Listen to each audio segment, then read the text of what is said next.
Welcome to Study Loop. Hello and welcome to Conceptual Physics, chapter number 9, problem number 87. So this is kind of an open-ended question. It tells us to create two multiple choice questions to demonstrate a student's understanding of two different concepts that we've covered earlier in this chapter, those being the inverse square law and weightlessness versus weight. You can be kind of creative in this question, and you can think of whatever kind of multiple choice thing you want to present. But what's important is that you get the concepts right. So over here to the left, I have the inverse square law. It states that you have one value must be proportional to 1 over the other value squared. So x, basically, we can just say x equals 1 over y squared. I have this little fishy here. That's just the proportionality symbol. So you can be kind of creative, but I just have two here. So I'm just going to go over what I wrote for this question.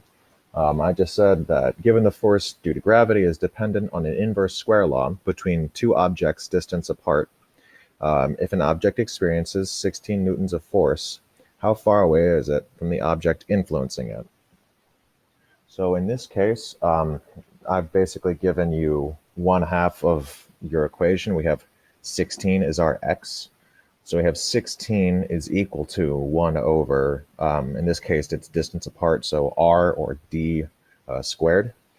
So it's relatively simple, and to solve this problem here, we just need to take the reciprocal of both values and then take the square root of both values. So we have 16 newtons of force, right? So we take the reciprocal of that, and that's 1/16. And then we need to take the square root here. So at the end of the day, our answer is going to be C here, 1/4, a quarter of a meter, 0.25, whatever. Yeah, so that is how you're going to get, how you're going to approach this, figuring out whatever kind of question you want to write.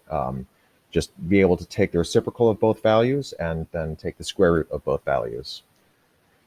So the next question that we have to think about is weightlessness versus weighted. I think it's kind of an odd question, honestly, but I think this is trying to touch on the concept between free fall and like what that is.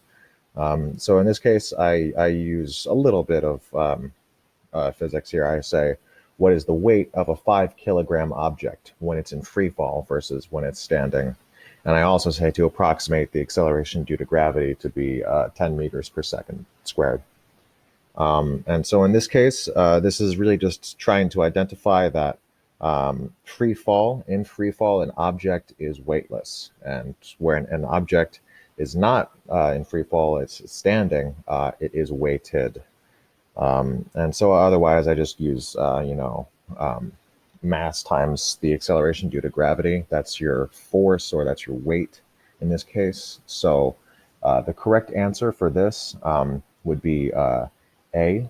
We have an object in free fall, always going to be 0. So it's between A and D, right? We have this, but then we also need to keep in mind that in this question I provided, I only gave the mass. I did not give the weight of the object. So we need to multiply that 5 times that 10.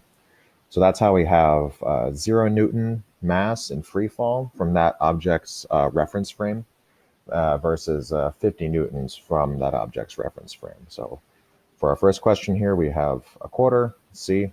And for our second answer here, we have A.